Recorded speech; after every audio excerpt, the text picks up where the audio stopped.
Good morning. Monday morning, a new week. Parshas Vayechi. We begin the last portion of the book of Genesis, a beautiful book full of the stories of the making of the Jewish people, the family that became a people. But now we come to the end, and we come to Jacob's passing. Jacob is about to pass away. And in this week's Torah portion, we read about the blessings he gives Menashe and Ephraim, Joseph's sons, and of course all of his children. Now, it's interesting because Rashi tells us, it says that Jacob lived 17 years in Egypt. And Rashi tells us in this week's Torah portion that 17 is the numerical value of tov, of good. In Hebrew, every letter has a number to it. Aleph is 1, Beis is 2, Gimel is 3, Yud is 10, Chaf is 20, Kuf is 100, Reish is 200, and so on. So every word has a numerical value. So the numerical value for Tov, Tes Vav Beis, is 17. And Rashi tells us that Jacob's best years of his life were in Egypt. Makes sense, right? He had the years when he was running away from his brother Esau, who wanted to kill him. And then he had the years when he stayed 22 years for Lavan, his father-in-law, who cheated him. And then the story of Joseph for 22 years. And finally he comes to Egypt. All his children are fine, 12 children. His son Joseph is alive. His son Joseph is keeping the values of the Torah of the family of Jacob, and so are the grandchildren. Life is good. 17 best years. The Tzemach Tzedek was the third Lubavitcher Rebbe. And one day when he was a young child, he came home from school. And his grandfather asked him, what did you learn in school? And he told him, we learned the portion of Vayechi, which speaks about the end of the life of Jacob. And my teacher told me, what Rashi says, that Jacob's best years were in Egypt. And the question, this young kid, the Tzemach Tzedek, who later became the Rebbe, asked his grandfather, he says, how could it be that Jacob, the choicest of the patriarchs, he's called Bechira Avot, the father who built the Jewish nation, should spend his best years in Egypt, which is called Ervat Haaret, the promiscuity of the lowest level of the lands. In fact, the Torah later forbids us as Jewish people from ever going back to Egypt. So why would Jacob's best years be in Egypt? And the Alter Rebbe looked at his grandson, and he said that in last week's Torah portion, we read that before Jacob went down to Egypt to meet his son Joseph, he sent Judah before him. Ve'et Yehuda shalach lefanav lahorot. He sent Judah before him to teach, to educate. And Rashi says that he sent him down because Jacob refused to go to Egypt unless there would be a Jewish school to educate his children, his grandchildren, the future generations. Now Jacob understood that if there's a future for Judaism, if there's a future for the Jewish people, then he would have to have a place to educate them with the values and the knowledge and the ideas of the Torah. Said the Alter Rebbe to his grandson, if you make a yeshiva, if you make a school to nurture and educate the children, if you have those values and you teach them, then even in the lowest place in the world like Egypt, you can have your best years inculcated with Torah, with values of Judaism. And it was a powerful lesson. What the Alter Rebbe was telling his grandson was the power of Jewish education. You know, one of our greatest crises today is Jewish education, because Jewish day schools are so expensive, and it's not tax-free dollars, and unless you live in a state that gives you vouchers, and even then, it's prohibitive, and it's unaffordable for many Jewish families, and people have to think, am I going to take an extra vacation with my family, or am I going to go to give my children a Jewish education? But think about it.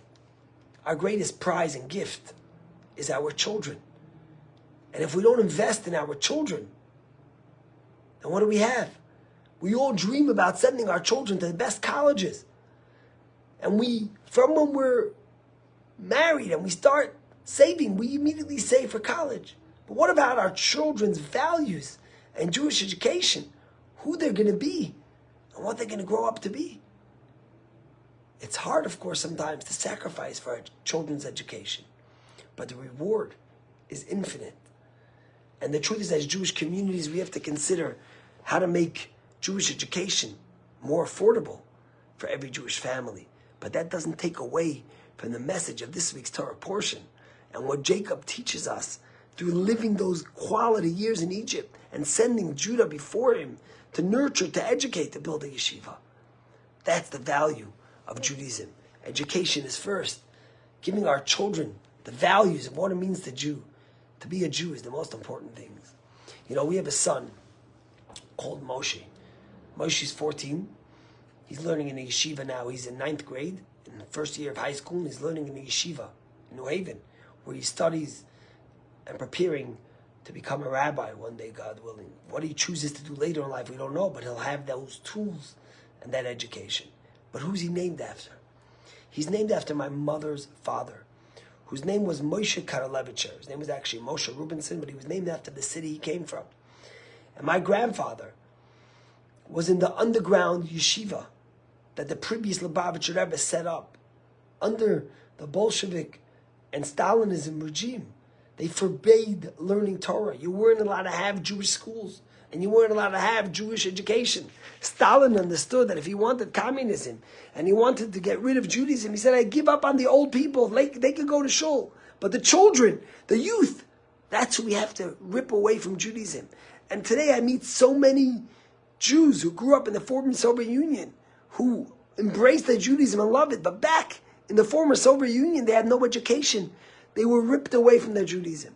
But the previous Rebbe, Lubavitcher Rebbe, if you ever read the book, and I encourage you to read it, it's called The Heroic Struggle, built an underground yeshiva network of Chabad Hasidim who were dedicated under the threat to be imprisoned and to send to hard labor in Siberia or even be put to death to open yeshiva after yeshiva. And sometimes the yeshiva would be open for a week or two, a month. But they would be closed and then they would open another one. And my grandfather was the dean as a young 20-year-old. He was a very bright scholar. He opened up yeshiva after yeshiva. And he was caught by the Russians, by the NKVD, which was the Jewish people who worked for the KGB. And my grandfather was put into Russia for 2 years, put into prison in the Gulag in Siberia. Unimaginable suffering. But he sacrificed it all to be able to educate the next generation. And when he got out, he managed to escape to Tashkent, running away from the Russians and the Nazis. My mother was born in Tashkent. And then he emigrated to France, where he became the dean of a yeshiva in a little suburb of Paris. But unfortunately got sick and passed away soon after. But that gift that he gave us, the sacrifice that he taught us of the value of Jewish education, goes all the way back to Jacob, and to Jacob sending Judah before he went to Egypt to build a yeshiva, to build a Jewish school. So it's important for us to support Jewish education. It's important for us to make sacrifices that our children should get a Jewish education. Even if you can't send your kid to a Jewish school, this Hebrew schools. You know, we have a Sunday school every week with 55 Jewish children. It's not a full Jewish education, but it's a good start. But so many people tell us, Rabbi, we would love to send our kid to Hebrew school, but we have Krav Maga, and we have math, and we have soccer, and we have all these extracurricular activities that we do on Sunday. And I tell them, listen, I get it. It's all beautiful. But what about educating our children with Jewish education? Let us take the message of Jacob, and let us be inspired to nurture our children and to give them the values of a Jewish education, which is a gift of a lifetime. Have a great day.